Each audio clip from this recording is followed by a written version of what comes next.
I think it's very important to understand that the United States did not support that coup.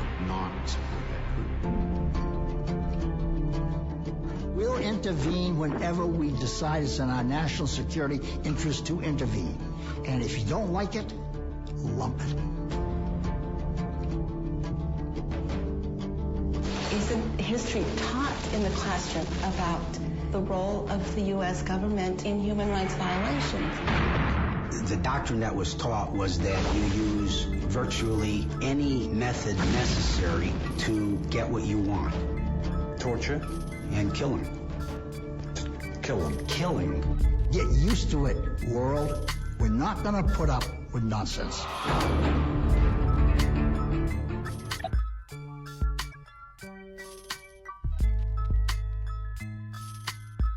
Chomsky, columnist without a place. For those of us who know the name Noam Chomsky, our familiarity flows from having read or read about his many books on political or foreign affairs. Perhaps his best known are 9/11, Manufacturing Consent, written with Ed Herman, and thanks to the promotion at the UN by Venezuela's President Hugo Chavez, Hegemony or Survival. That said, when or if we think of him, it's in that context, a critic, an author, or a scholar.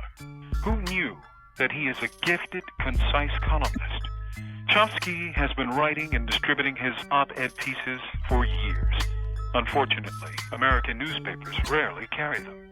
In fact, as Chavez has demonstrated, Chomsky's readership of both books and columns may be more plentiful abroad than here in the States. That may change with the publication of his newest book, a collection of his columns called Interventions. Interventions offers over 40 of Chomsky's columns insightful, crisp, and well-researched pieces on news events of the day. From 9/11 to the Iraq War, from the non-crisis of Social Security to the leveling of Lebanon, Chomsky offers his informed opinion and critical analysis. The real kicker is, why is it easier to read him in Mexico's La Jornada National Daily or Britain's Guardian than, say, the Washington Post or the New York Times? The reasons are simple and undeniable. He doesn't buy the Washington consensus that is the bread and butter of most U.S. newspapers, and his pen slants to the left. In this age, when the nation's mass media knowingly betrayed its customers into this disaster of a war based on a lie, Chomsky's musings could have been a valuable and necessary corrective. Unfortunately, millions of Americans never got that option. Instead, they were fed the lies of privilege, profit, and warmongering that led this nation into the mess it now finds itself.